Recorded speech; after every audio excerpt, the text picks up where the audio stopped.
దక్షిణాయనానికి చిట్ట చివరి రోజు ఏది ఉంటుందో అదే మనకి భోగి పండగగా నిర్ణయింపబడి ఉంటుంది. ఈ భోగి పండగ నాటికి అమ్మవారి అనుగ్రహం రేగుపండులోకి ప్రవేశిస్తుంది.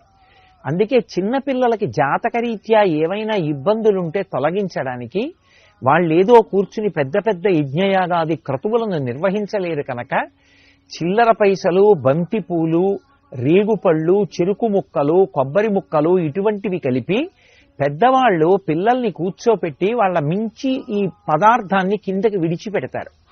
ఈ పదార్థాలు వాళ్ళ తలమించి కిందకి పడిపోతే భోగి పీడ తొలగిపోయి వాళ్ళు సంతోషంగా జీవితం గడపడానికి ఏ అనారోగ్యము ప్రతిబంధకంగా వచ్చేటటువంటి అవకాశం ఉంటుందో అటువంటి అవకాశము తొలగిపోయి వాళ్ళు ఉత్తరోత్తర జీవితంలో సంతోషంగా ఉండడానికి కావలసినటువంటి వ్యవస్థ